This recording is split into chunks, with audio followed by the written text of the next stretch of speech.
මා දයාබර මිතුරු මිතුරිය ඔබ සැමට ප්‍රීතිමත් සවත් දවසක් ප්‍රාර්ථනා කරනවා.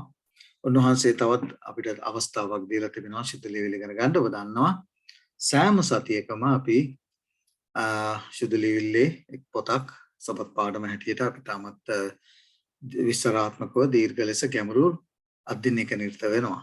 ඔබ දන්නවා මේ කාර්තෝ පුරාම අපි ඉගෙන ගන්නේ උත්පත්ති පොත උත්පත්ති කතාවේ මැවීමේ පටන් අපි දැන් යෝසෙප් දක්වාම අපි ආදි පීතෘවරුන්ගේ ජීවිතවලට ස්වාමීන් වහන්සේ කළා වූ මේ මහත් වූ ආශ්චර්යයන් ඒ වගේම ඒ අය අදිල්ලෙන් වැටුණා වූ අවස්ථාවන් ඒ අය ස්වාමීන් වහන්සේ විතර නැවත පැමිණියා වූ අවස්ථාවන් මේ සියල්ල අපට උගන්වමින් තිබෙනවා මේ පාර්ථෝ පුරාම පුදුමාකාර ආශිර්වාදයක්. මොකද ස්වර්ගීය කානන් දේශයට සූදානම් වෙන්නා වූ දරුවන් හැටියට ස්වාමීන් වහන්සේ අපිට මේ අයගේ ජීවිත තුළින් බොහෝ දේවල් උගන්වලා තිබෙනවා. මේ වෙන විට අපි දැන් 12 වන පාඩමට ඇවිල්ලා තිබෙනවා. මේ සතිය අපි ඉගෙන ගත්තේ යෝසෙප් පිළිබඳව යෝසෙප්ගේ ජීවිතය පිළිබඳව අපි ගැඹුරු අධ්‍යයනයක නිරත වෙමින් ඉන්නවා. අපි ගිය සතිය ඔබට මතක ඇති ඉතාම වැදගත් කාරණයක් ඉගෙන ගත්තා.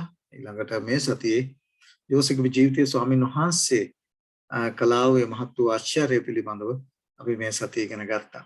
ඒ පාඩමේ සාරාංශය අපි දැන් සාකච්ඡා කරන්න යනවා.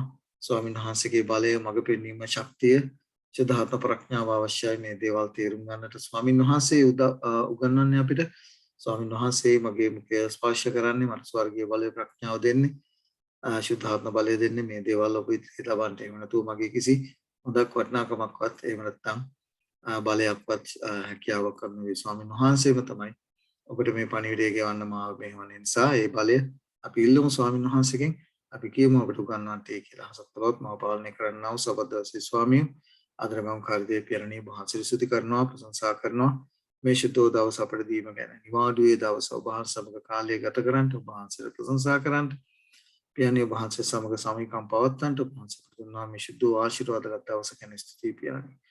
මේ දවස පුරාම ඔබ වහන්සේට විශ්වාසවන්තව ජීවත් වෙමින් පියරණී වහන්සේගේ වචනය තුළ වර්ධනය වෙන්නත් ඔබ සමග සහභාගීකම් පවත්වමින් ඔබ සමග තිබෙන සමගතාවය වැඩි කර ගන්නට අපට බලය ශක්තිය දෙන්න. දැන් ඔබ වහන්සේ අපට උගන්වන්න පියන්නේ මේ සවත් පාඩමින් විශේෂයෙන් යෝසෙෆ්ගේ ජීවිතය තුළ ඔබ වහන්සේ අපට උගන්වන්නා වූ ශුද්ධ පාඩම දැන් ඉගෙන ගන්නට අපට උදව් කරන්න. පළමුව මට උගන්වමින් කතා කරන්නා වූ වචන ඔබ වහන්සේගේ වචනයට සලස්වමින් පියන්නේ සුද්ධාත්ම බලයෙන් මාව පූර්ණවත් කරලා මට දෙවනුව ආසන්නවරමනා සිල් දන්දාට උගන්වන්නට කියලා එළෙමින් ඔබ වහන්සේගේ බලවත් වහන්සේට අප සිල් දනාම් ජීවිත මේ උතේදී බාර කරන්න එක අප කරන්නේ යේසුස් වහන්සේගේ ආශිර්වාදතුම ප්‍රේමණීය නාම සාමය.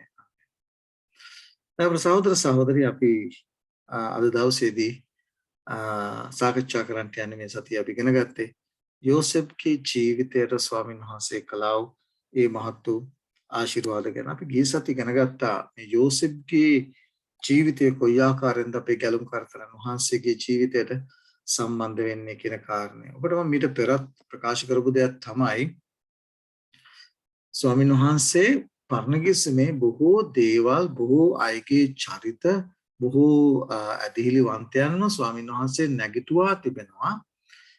අලුත් ගිවිසුමේ උන්වහන්සේ කරන්ට නියමිත වූ සේවාවන් සහ උන්වහන්සේගේ ජීවිත පූජාව, උන්වහන්සේගේ මරණය, උන්වහන්සේගේ මළොංගෙන් උත්ථාන වීම, මේ ගැලවීමේ සැලැස්ම ඇදහිල්ලෙන් යුතුව පරණගිස්මේ සිටියා වූ උන්වහන්සේගේ සෙනකට දැකීම විතරක් නෙවෙයි, ඇදහිල්ලෙන් දැකීම විතරක් නෙවෙයි, ඒ හා සමගාමීව ඒ අයගේ යම් නැත්නම් අපේ ආදි පීතෘවරුන්ගේ වල ඒ අයගේ ජීවිතවලට ස්වාමීන් වහන්සේ ඒ අයගේ ජීවිත රටාව තුළින් අපේ ගැලුම්කාර තරන් වහන්සේ අලුත් ගිවිසුමේදී කරන්ට යන්නා වූ යම් සේවාවන් පිළිබඳව ඉංගියක් නැත්නම් තහවුරු කිරීමක් කරනු ලැබුවා උන්වහන්සේ පරණ ගිවිසුමේදී. උන්වහන්සේදී අනිවාර්යයෙන්ම ස්වාමීන් වහන්සේ අපේ ගැලුම්කාර තරන් වහන්සේ මෙසියස් වහන්සේදී කරන්ට යන බව ස්වාමීන් වහන්සේ අපිට පරණ ගිවිසුමේ යම් චරිත තුළින් පරණ ගිවිසුමේ ආයත ඉගෙනුවා. ඒ විතරක් නෙමෙයි අද අපි ඒ දිස හැරී බලන්නා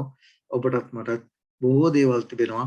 අපේ ආදි පිතෘන්ගේ චරිත තුළ සිදු වුණා වූ, ඒ අයගේ ජීවිත තුළ තිබුණා වූ, සිදු වුණා වූ බොහෝ දෑ අපිට උන්වහන්සේ සාක්ෂියක් හැටියට දී තිබෙනවා.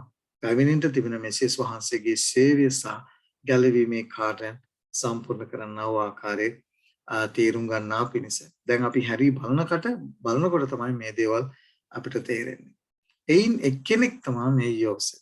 යෝසෙෆ්ගේ ජීවිතයේ ඔහු තමන්ගේ සහෝදරයන් සමග ජීවත් වුණා. සමන්ගේ සහෝදරයන් ඊර්ෂ්‍යා කළා. අපේ කැලුම් කර තරන් වහන්සේ මේ සියල්ල උපමා කතා තුළින් ඒ වගේම ගෝලයන්ට අලුත් ගිවිසුම උගන්වනවා.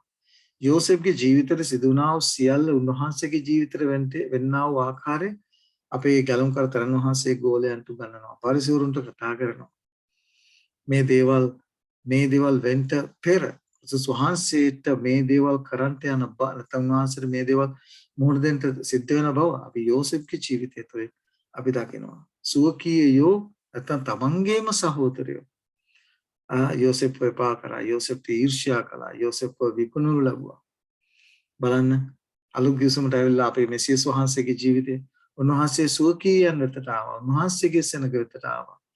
උන්වහන්සේව මොකද කරේ? අය එපා කළා. උන්වහන්සේට ඊර්ෂ්‍යා කළා. උන්වහන්සේ තුළ තිබුණා වූ ඒ දේව බය, දේව නැත්නම් ඒ ක්‍රිස්තු චරිතය දිහා ඊර්ෂ්‍යාවෙන් යුක්තව බලලා උන්වහන්සේට ද්වේෂ කළා. උන්වහන්සේට සරදම් කළා.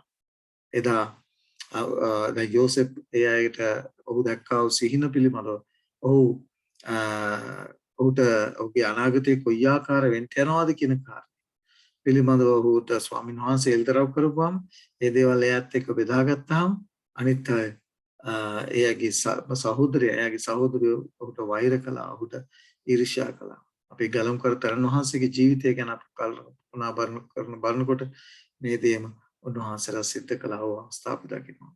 එදා යෝසෙෆ් වික්කාව වගේම අපේ ගලම් කර තරන් වහන්සේ තමන්ගේම ගෝලෙක් උන්වහන්සේ වික්කාව කාරණා අපි දකිනවා. යෝසෙෆ් ගිහිල්ලා අතර අපි දකිනවා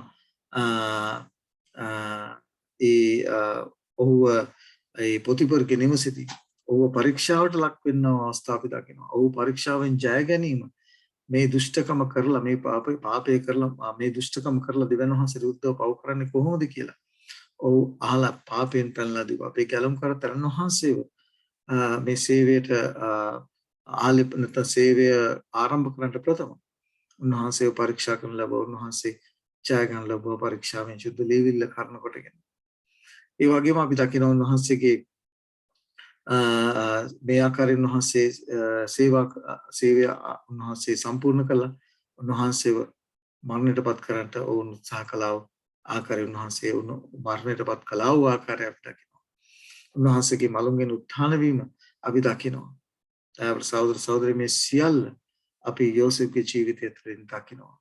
ස්වාමීන් වහන්සේ මේ දේම අපේ කැලම් කර තරන් වහන්සේට මෙසියස් වහන්සේට සිද්ධ කරන බව යෝසෙෆ්ගේ ජීවිතය තුළින් අපි පරණ ගිවිසුම තුළ සාක්ෂියක් හැටියට අපිට තබා තිබෙනවා.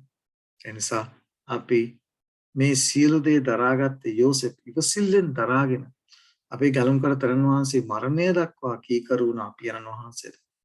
යෝසෙෆ් මේ සියලු දෑ ඉවසිල්ලෙන් දරාගෙන ඔහු තුළ ඉදිරියේ තිබුණා වූ ඔහුට ස්වාමීන් වහන්සේ එල්තරව් කළා වූ ඔවුන්ගේ අනාගතය දෙස බැලූ නිසා ඒ සියලු පීඩාවන්, සියලු ඊර්ෂ්‍යාවන්, සියලු විරුද්ධවාදීකම් ඔහුට දරා ගන්න ස්වාමීන් වහන්සේ ශක්තිය දුන්නා. අලුත් ගිවිසුමේ අපේ කැලම් කර තරන් වහන්සේ ගැන කතා කරලා ලියලා තිබුණා මොනවද?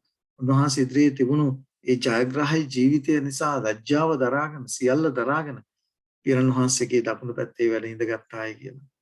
උන්වහන්සේ ඉදිරියේ උන්වහන්සේගේ ඒ ජීවිත පූජාවේ ඒ ආශිර්වාද නැත්නම් ප්‍රතිලාභ දැකලා උන්වහන්සේ තෘප්තියට පැමිණුණායි කියලා. මේවා අපිට බොහෝ දේවල් තිබෙනවා යෝසෙෆ්ගේ ජීවිතය තුළින්. අපිට යෝසෙෆ්ගේ ජීවිත දිහා බලලා ක්‍රිස්තුස් වහන්සේගේ ජීවිතය උන්වහන්සේ මේ සේවාව ගැලීමේ සලස්ම ඉෂ්ට කළා වූ ආකාරය යෝසෙෆ්ගේ ජීවිතය තුළින් අපිට දකින්න බොහෝ දේවල් තිබෙනවා. ඒ නිසා අපි අද දවසේදී අපි යෝසෙෆ්ගේ ජීවිතය ටිකක් හරි බලමු. යෝසෙෆ්ගේ ජීවිතයේ මේ කාරණා කොයි ආකාරයෙන්ද සිදුුනේ කියලා. අවසානයේදී මේ සියල්ල දරාගත් නිසා මොකද වුනේ? යෝසෙෆ් මිස්රයේ ආණ්ඩුකාරයා බවට පත් වුණා. වැදගත්ම පාලකයා බවට පත් වුණා. ඔහු ජයග්‍රහණය උරුම කරගත්ත අවසානයේදී. හැබැයි සහෝදර නිසා ඔහුට තිබුණා වූ ඒ කමාවදීමේ ආත්මය දිහා බලන්න. ඔහුට තිබුණා වූ ඒ සමාව දෙන්න ස්වාමීන් වහන්සේ ඉදිරියේ ඔහු උනාව ඒ රහත් පහත්කම දිහා පොඩ්ඩක් අපි හැරිලා බලන්න ඕන. ඔහුගේ සහෝදරයන්ට දුන්නා ඒ සමාව දෙන්න ඔහු තුල තිබුණා ඒ උතුම් ඒ ආත්මය නැත්නම් ඔහු තුල තිබුණා ඒ උතුම් ගතිගුණේ. උන්වහන්සේව කුරුසපත් කරනකොට උන්වහන්සේ මොනවද කිව්වේ? පියාණනී මොවුන් නොදැන කරන වරදට සමාව දෙන්න කියලා. යෝසෙෆ් කවදාවත් එයාට ඊර්ෂ්‍යා කළේ නැහැ. යෝසෙෆ් මොනවද කිව්වේ? මේ නුඹට පෙරටුව ස්වාමීන් වහන්සේ මාව එව්වා. නුඹලාට මේ දේ උන්වහන්සේ ඉදිරියේ දැකලා අපේ ගලම් කරතරන් වහන්සේ අපිට පෙරටුව උන්වහන්සේ පිරණ වහන්සේ අපිට පෙරටුව යවලා ගැලීමේ කාර්ය උන්වහන්සේ අපේ සම්පූර්ණ කරලා දැන් උන්වහන්සේ තෝදානම් ඒ උරුමය ඔබටත් මටත් උරුම කර දෙන්න. බොහෝ දේවල් තිබෙනවා අපිට යෝසෙෆ්ගේ ජීවිතය තුළ ස්වාමීන් වහන්සේ උගන්වනවා. ඒ නිසා අපි අද දවසේදී විශේෂයෙන් අපි අවධානය යොමු කරමු යෝසෙෆ් ඒ මිස්ර දේශයේ කුමාරයා හැටියට කොයි ආකාරයෙන්ද ඒ ආශිර්වාදය ලබා ගත්තේ කියන කාරණා. යෝසෙෆ් ගැන මෙන්න මේ කාරණේ ලියලා තියෙන උත්පත්ති 41 වෙනි පරිච්ඡේදයේ 38 වෙනි පදයේ එවිට පාරාවෝ තමගේ සේවකයන්ට කතා කොට තමා තුළ දෙවියන් වහන්සේගේ ආත්මය ඇත්තව මේ මිනිසයා වැනි වූ කෙනෙක් අපට සොයාගන්න පුළුවන් දැයි කිව්වේ. අපිට පේනවා ඇති මොනතරම් උතුම් වූ වචනයක් මේ පාරාවෝ ඒ යෝසෙෆ් තුළ දැක්කා වූ උතුම් වූ ගතිගුණ උතුම් වූ නැත්නම් ඒ චරිතය ක්‍රිස්තු චරිතය ඒ උතුම් වූ ගතිගුණ දැකලා මොනවද කියන්නේ පාරාව තමගේ සේවකයන්ට කතා කරලා කියනවා තමා තුළ දෙවියන් වහන්සේගේ ආත්මයක් තව දෙවියන් වහන්සේකව යෝසෙෆ්ගේ ජීවිතය තුළින් දකින්න තරම් යෝසෙෆ් ආදර්ශමත් ජීවිතයක් ගත කරා. පාරාව දැක්ක දෙවියන් වහන්සේගේ කොහොමද පාරාව දෙවියන් වහන්සේව හඳුනගත්තේ? යෝසෙෆ්ගේ දෙවියන් වහන්සේව හඳුනාගත්තේ යෝසෙෆ්ගේ ජීවිතය තුළ. ස්වාමීන් වහන්සේ ඔබවත් මාවත් අද දවසේ මේ පාපිෂ්ඨ ලෝකයේ අන්‍ය ජාතීන් ඉස්සරහා තබා තිබෙන මොනවා පිණිසද? අන්තයන්ට ඔබගේ ජීවිතය තුළ මගේ ජීවිතය තුළ ස්වාමීන් වහන්සේව දකින්න පිණිස. උන්වහන්සේව හඳුනා ගන්නා පිණිස. උන්වහන්සේගේ ආත්මයන් වහන්සේ ඔබ තුළ මා තුළ ක්‍රියා කරනවායි කියලා. අන්‍යයන් දකින්නවද? ඔබ වැඩ කරන ස්ථානයේ මා වැඩ කරන ස්ථානයේ ඒ අය දකින්නවද ස්වාමීන් වහන්සේගේ ආත්මය අප තුළ ක්‍රියා කරනවායි කියලා. අපේ හාම්පුතුන් අපි වැඩ කරන්නා වූ කාර්යාලය වෙන්න පුළුවන්. අපි වැඩ කරන්නා වූ නිවස වෙන්න පුළුවන්. ඒ ස්ථානවල අපේ ප්‍රධානීන් දකින්නවද ස්වාමීන් වහන්සේගේ ආත්මය අප තුළ ක්‍රියා කරනවායි කියන කාරණේ. මේ දේ තමයි ස්වාමීන් වහන්සේ ඔබනුන් මගනුන් බලාපොරොත්තු වෙන්නේ. ඔහු ආදර්ශයක් ඇරෙහි ජීවත් වුණ නිසා යෝසෙෆ් ආදර්ශයක් ඇරෙහි ජීවත් වුණ නිසා යෝසෙෆ් නිරතුරුවම ස්වාමීන් වහන්සේට වල්දරව් කරේදී අධිහිල්ලෙන් දකිමින් ඒ බලාපොරොත්තු ඇතුව ජීවත් වුණ නිසා ඔහුට හැකියාවක් ලැබුණා. ඔහුගේ ජීවිතය තුළින් ස්වාමීන් වහන්සේ ඔතිබරට සමායන පාරාවට පෙන්වු කර දෙන්නට. දැන් පැහැදිලිව දකිනවා ස්වාමීන් වහන්සේ කොයි ආකාරයෙන්ද ඉතාම ඉවසිලිවන්තව යෝසෙෆ්ව ගෙන එන්නේ. යෝසෙෆ්ගේ විශ්වාසවන්තකම නිසා යෝසෙෆ්ව විකුණුන් ලැබුවා. යෝසෙෆ් ඊළඟට පාරාවෝ පොතිපර්ගේ ගෙදරදී යෝසෙෆ් නොකල වරදකට යෝසෙෆ්ට හිරගෙන යන්න සිද්ධ වුණා. හිතන්න ප්‍රතිපත්ති කරුක ජීවිතයක් නිසා මෙවැනි පීඩාකාරී වාතාවරණයන්ට මුහුණ දෙනකොට යෝසෙෆ්ගේ මන තුළ මොනවගේ සිතිවිල්ලක් ක්‍රියාත්මක වෙන්න ඇද්ද? අපි මේ අවස්ථාවට මුහුණ අපි මේ යෝසෙෆ්ගේ ඒ ස්වභාවයට බැහැලා අපි කල්පනා කරන්න ඕන මම ඔබ ඒ ස්ථානයේ හිටියනම් ස්වාමීන් වහන්සේ ඉදිරියේ විශ්වාසවන්තව පාපයේ ප්‍රතික්ෂේප කරපු නිසා ඔහුට හිරගෙදරට යන්න සිද්ධ වුණා. ඒ නිසා මේ සීල දෙය තුලින් අපිට යම් දෙයක් උගන්වන්න. නමුත් ඔහු කවදාවත් කලකිරුණේවත් දෙවියන් වහන්සේගේ ඒ ක්‍රිස්තු නැත්නම් ක්‍රිස්තියානි ප්‍රතිපත්ති පාවල දුන්නේවත් නැති බව. තව වඩා ස්වාමීන් වහන්සේට කිට්ට වුණ බව අපි දේව වචනය තුළින් දකිනවා. තවදුරටත් ඔහු ස්වාමීන් වහන්සේට ඒ හිරගෙදරි පවා විශ්වාසවන්තව හිට බව අපිට පැහැදිලිව හම්බ වෙනවා. යෝසෙෆ්ට තුල ස්වාමීන් වහන්සේ යෝසෙෆ්ට දී තිබුණා ප්‍රඥාව පිළිබඳව අපිට පාරාව හඳුනගත් බව අපිට දේව වචනේ අපිට හම් වෙනවා උත්පත්ති පොතේ 41 වෙනි පරිච්ඡේදය 39 සිට 44 දක්වා අපි කියවුවොත් ඒ සුද්ධ වූ උතුම් වූ ඒ ප්‍රඥාව ඒ ස්වාමීන් වහන්සේ උතුල ක්‍රියා කරව බව පාරාව දුටු නිසා තමයි පාරාව අධිපතිය හැටියට පත් කළේ මිසර ආණ්ඩුකාරය හැටියට පත් කළේ මොකද ඌ දැනගත්තා. ඌ දැනගත්තා අනිවාර්යයෙන් මේ දෙවියන් වහන්සේ යෝසෙෆ් තුල ක්‍රියා කරන්නා වූ දෙවියන් වහන්සේට මේ ඉදිරියෙන් එන්නා වූ මහත් වූ සාගත අවුරුදු 7 තුල යෝසෙෆ් කරන කොටගෙන යෝසෙෆ්ගේ දාත් වලට ස්වාමීන් වහන්සේ ආශිර්වාද කළා. ඒ මිශ්‍රයත් ඒ අපට සිටිනා වූ ජාතිනු බේර ගන්නට අවශ්‍ය ප්‍රමාණයට දහන්නේ රස කරන්ට නැත්නම් ඒදී ඒක එකතු කරන්ට ස්වාමීන් වහන්සේගේ හස්තය කා සමගද යෝසෙෆ් සමග තිබෙන බව ඔහු පැහැදිලිව අවබෝධ කරගත්තා. ඒ නිසා තමයි පත් කරනු ලැබේ. උත්පත්ති 41 39 පැහැදිලිව කියනවා ඒ සාරවත් අවුරුදු 7 තුල යෝසෙෆ් පුදුමාකාර ලෙස ඒ ධාන්‍ය රස කළායි කියලා. පුදුමාකාර ධාන්‍ය රස කරපු බව අපිට හම් වෙනවා. ස්වාමීන් වහන්සේට පුළුවන් එක මොහොතකින් ක්ෂණයකින් අපි ඉන්නා ස්ථානය අපි දරන රැකියාව අපි ඉන්න ස්ථානය වෙනස් කරන්න ස්වාමීන් වහන්සේට පුළුවන්. උන්වහන්සේ අපෙන් බලාපොරොත්තු වෙන්නේ මරණය දක්වාම විශ්වාසවන්තකම ප්‍රතිපත්තිකරපු ජීවිතය. ස්වාමීන් වහන්සේට විශ්වාසවන්තව ජීවත් වීම තමයි ස්වාමීන් වහන්සේ අපෙන් මගෙන් බලාපොරොත්තු වෙන්නේ. අපි ගොඩාක් වෙලාවට අපි හරි දේ කරනකොට අපි හරි දේ කරලා දුක් විඳිනකොට අපි ගොඩාක් වෙලාවට අඳුරටපත් වෙනවා. යෝසෙෆ්ගේ ජීවිතය අපිට දී තිබෙනවා එසේ නොවන පිණිස. යෝසෙෆ් හරි දේ කරලා ඔහුට දුක් විඳින්න සිද්ධ වුණා. ඒ වගේම අපි මතක තියාගන්න ඕන අපි හරි දේ කරලා ප්‍රශ්න, කරදර, අමාරුකම්, පීඩාවන්, ලැජ්ජාවටපත් වීම අපිට මුහුණ දෙන්න සිද්ධ වෙනකොට ඒ සියල්ල යෝසෙෆ් අපි මතක් සිහි කරගනිමු. ඒ සියල්ල සතුටින් බාර ගන්නට පුළුවන්. ඉවසිලිවන්ත ගුණාංගය අපි තුල ගොඩනගා ගන්න ඕන. ස්වාමීන් වහන්සේයි ඔබෙන් මගුරුන් බලාපොරොත්තු වෙන්නේ. එනිසා අපි පැහැදිලිව දකිනවා. දැන් අපි එනවා විශේෂයෙන් යෝසෙෆ්ගේ සහෝදරයන්ව මුණ ගැසීම පිළිබඳව. ඔබ පැහැදිලිව දකිනවා රයිතුමා ඔහුව ඒ පාරාව රයිතුමා ඔහුව මිශ්‍රයේ ආණ්ඩුකාරයා බවට පත් කරනවා. දැන් ඔබට පේනවා ඇති තමන්ගේ සහෝදරයන් එනවා මිශ්‍රයට ඒ ධාන්‍ය ගන්නට.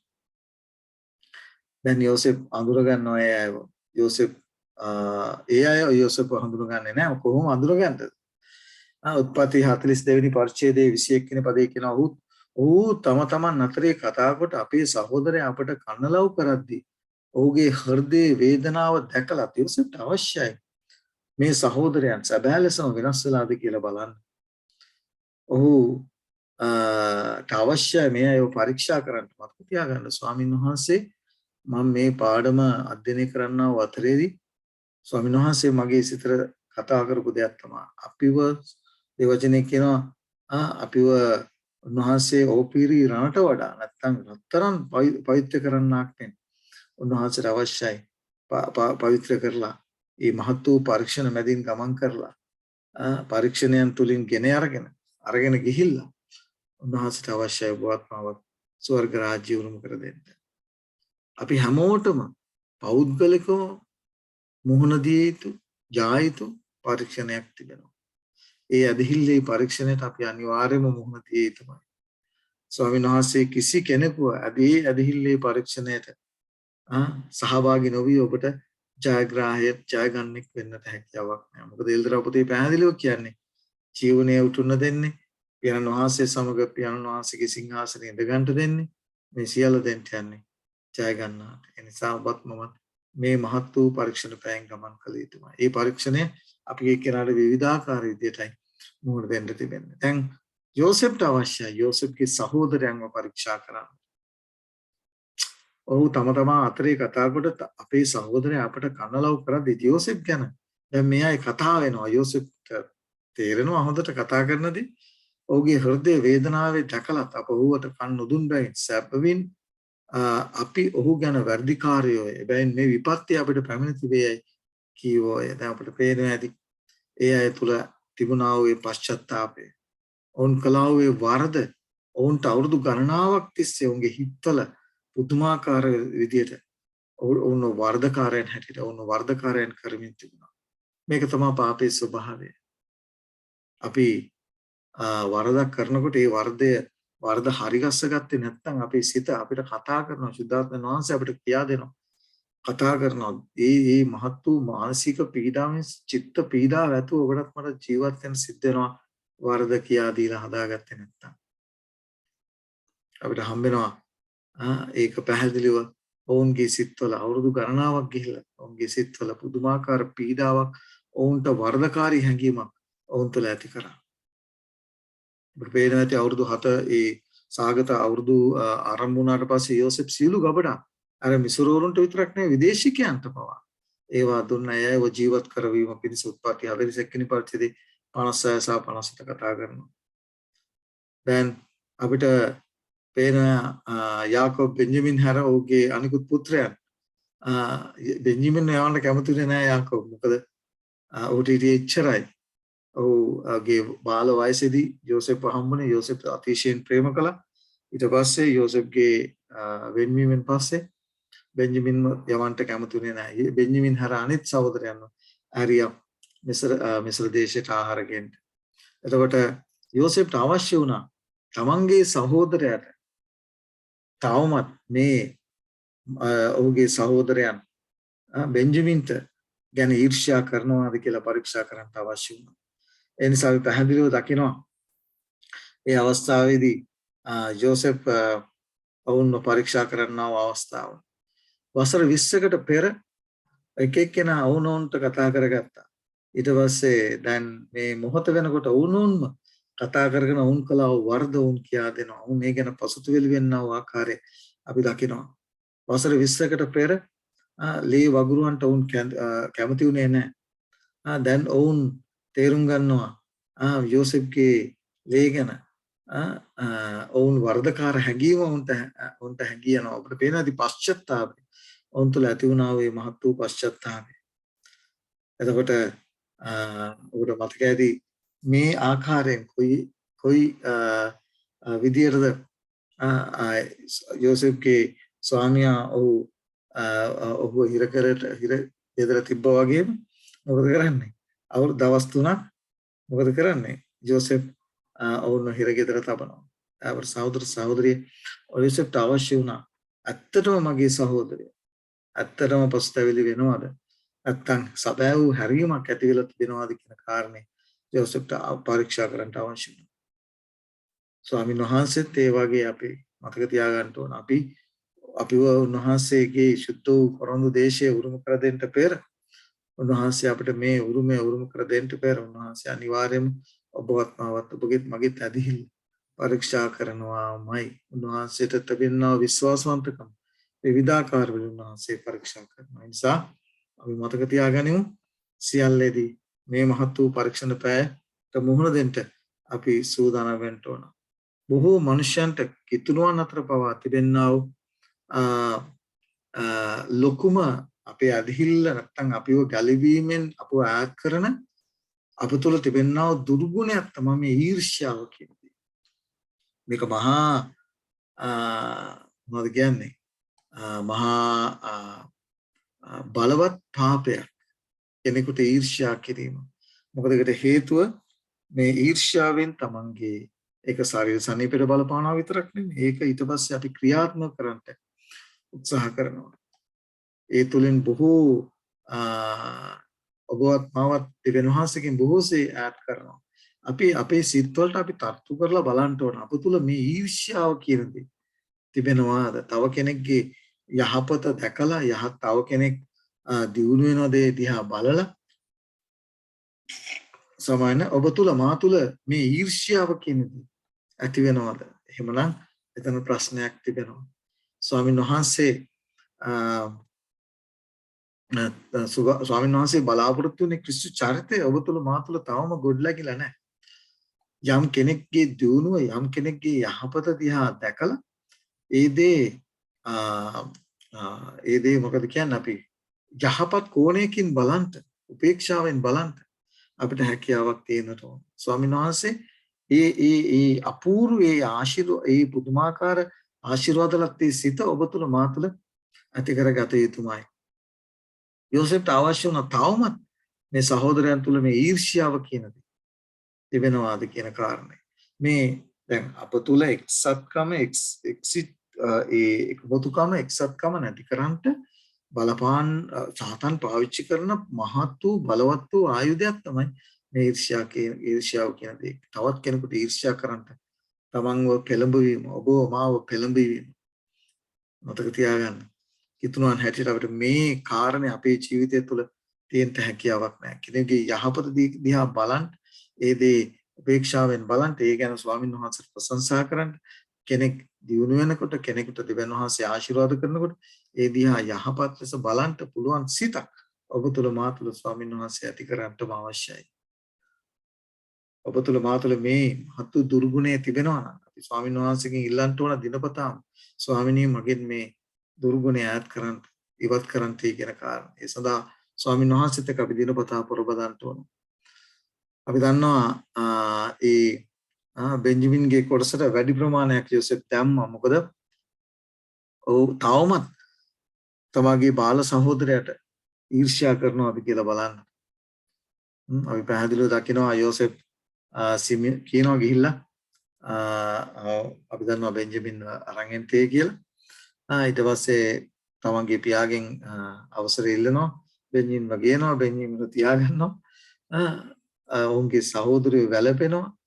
යෝසෙෆ් අපි දන්නවා සිමියන්ව සිරගත කරලා අනිකුත් සහෝදරයන් යවනවා ගිහිල්ලා බෙන්ජමින් අරන් එන්ටේ කියලා. පුදුමාකාර ලෙස බෙන්ජමින් තමන්ගේ සහෝදරයව දැක්කට පස්සේ ඔහුට ඉන්න බැරුව ගියා. අනිත් සියල්ලන්ම පිටත යවලා ඔහු තමන්ගේ සහෝදරයව බදාගෙන ඇඬුවායි කියලා අපිට හම්බෙනවා. එතකොට තමන්ගේ පුදුමාකාර විදිහට තමන්ගේ සහෝදරයට තමන්ගේ සහෝදරයන්ට ඔහු සලකුව ආකාරය අපි දකිනවා. යෝසෙෆ් තුළ තිබුණා මේ උතුම් ගුණාංගයේ දෙස අපි කල්පනා කරලා බලන්න ඕනේ. පිළිවෙපතේ කතා කරලා කියනවා ක්‍රිස්තුස් යේසුස් වහන්සේ තුළ තිබුණු සිතම නුඹලා තුලත් තිබේවා. උන්වහන්සේ දෙවියන් වහන්සේගේ රූපාකාරයේ දර්ශනසේක දෙවියන් වහන්සේට සමානව සිටීම තමන් විසින් අල්ලගෙන සිටී දු වස්තුවකයි නිස්සා. ඒ ඉවත් කර දාසීගේ ස්වරූපයෙන් මනුෂ්‍යයාගේ සමානත්වයට පැමිණෙසේක කියලා. එතකොට අපි මතක තියාගන්න ඕන ඒ යෝසෙෆ් තුළ තිබුණා වූ ඒ යහපත් තමන්ට දෙවචනේ කියනවා නුඹලාට නුඹේ සතුරාට බඩගිනියුවොත් උට කන්ට දෙන්න පිපාසුවොත් උට බොන්ට දෙන්න. මේක තමයි ක්‍රිස්තියානි ජීවිතය. මේක තමයි ස්වාමීන් වහන්සේ අපෙන් බලාපොරොත්තු වෙනා ඒ උතුම් ගුණාංගය. සතුරන්ට ප්‍රේම කිරීම, ඊර්ෂ්‍යා කරන්නන්ට යහපත කිරීම. ඒ වචනේ කියනවා නුඹේ සතුරන්ට ප්‍රේම කරලා නුඹලාට පීඩා කරන්න උත්සාහ යාඥා කරපළායි. යෝසෙෆ් බලන්න මොනතරම් ඔහුට මෙසේ ඔහුගේ සහෝදරයන් සැලකුවත් ඔහු පුදුමාකාර විදියට ඔවුන් ගැන ඊර්ෂ්‍යා කළේවත් සහෝදරයෝට බෙන්ජමින් ඊර්ෂ්‍යා කළේ නැහැ බව නැති බව පැහැදිලිව දකින්න. ඒ විතරක් නෙමෙයි යෝසෙෆ් ඔවුන්ට දඬුවම් කරන්නට නැත්නම් ඔවුන්ට එකට එක කරන්න සූදානම් වුණේ නැහැ. මොකද ඔහු දැනගත්තා සහෝදරයෝ සම්පූර්ණ වෙනස් වෙලා තිබෙන බව. ඒ කලාව ඔවුන්ව යවුවා පරීක්ෂණ වලින් යෝසෙෆ් 100% තහවුරු කරගත්තා. තමන්ගේ සහෝදරය සම්පූර්ණයෙන්ම වෙනස් වෙලා සිටින බව. මොකද මේ සහෝදර බැඳීම මේ ගමන එකට ගමන් කරන්න නම් සහෝදරයන් හැටියට එක පවුලක් හැටියට එකට ගමන් කරන්න අප තුල තිබෙන්නා වූ මොකද්ද මේ මහත් වූ මොකද කියන්නේ දුර්ගුණ අපෙන් ඈත් කරන්න අවශ්‍යයි. යෝසෙෆ්ට අවශ්‍ය වුණා නැවත පවුලක් හැටියට එකට ඉදිරියට ගමන් කරන්න නම් යෝසෙෆ්ගේ සහෝදරයන් තුළ තවම ඒ ගුණාංග දුර්ගුණ තිබෙනවාද කියලා පරීක්ෂා කරන්න. මොකද පැහැදිලිවම ඒක බාධාවක් වෙනවා. අපිත් කිතුණුවන් හැටියට අපි සභාවක් හැටියට කණ්ඩායමක් හැටියට අපි ඉදිරියට යනකොට අප තුළ තිබෙනා වූ මේ මහත් වූ භයානක වූ දුර්ගුණය ඊර්ෂ්‍යාව කියන දේ අපේ නායත් කරන්න ඕන. එහෙම නොවුනොත් අපිට බෑ උන්වහන්සේ සූදානම් කර තිබෙන රාජ්‍යයට ඇතුල් වෙන්න. අපිට පේනවා ඇති අන්තිම පරීක්ෂාව බෙන්ජමින් ගැන තියෙන පරීක්ෂාව මොකද කියන්නේ? එබැවින් ළමයා වෙනුවට ඔබගේ මෙහෙකරුවා මගේ ස්වාමීන්ට දාසව සිටින්නත් ළමයා තමාගේ සහෝදරයන් සමග යන්ටත් අවසර දෙනමින් ඉල්ලා සිටින ඉල්ලමින් බෙන්ජමින් තියාගන්නට සූදානම් වුණා යෝසෙෆ්. ඒ අවස්ථාවේදී සහෝදරයෝ ඉදිරිපත් වුණ අවස්ථාව ගියා වූ සෑම පරීක්ෂණයකදීම බෙන්ජමින්ව ආරක්ෂා කරන්න ඔහු ඒ සහෝදරයන් උත්සාහ දරුවා වූ ප්‍රයත්නය අපි දකිනවා. එනිසා අපිට පැහැදිලිව අපිට හම් වෙනවා කොයි ආකාරයෙන්ද බෙන්ජමින්ට තමන්ට වැරදුණු තැන ඔවුන් තේරුම් අරගෙන වැරද්ද හදාගෙන ඔවුන් කොයි ආකාරයෙන්ද ඒ අවසාන කාලය වෙන විට යෝසෙෆ්ව මුණ ගැසෙන විට ඔවුන් කොයි ආකාරයෙන්ද ඔවුන්ගේ ජීවිත වෙනස් කරගෙන තිබුණේ කියන කාරණේ.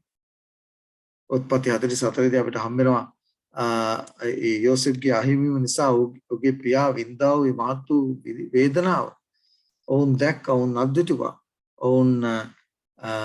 ඔවුන්ගේ ඇහින් දැක්ක ඔවුන්ගේ කනින් ඇසුවා ඔවුන්ගේ පියා මොනතරම් වේදනාවකින් දුක් විඳද කියන කාරණේ. ඒ නිසා නැවත ඒ දේ දකින්නට ඔහුගේ නැත්තම් යෝසෙෆ්ගේ සහෝදරයන් තමන්ගේ පියා නැවත ඒ වගේ වේදනාවක් විඳිනවා දකින්න කැමතුනේ නැහැ කියලා අපිට හම්බ වෙනවා.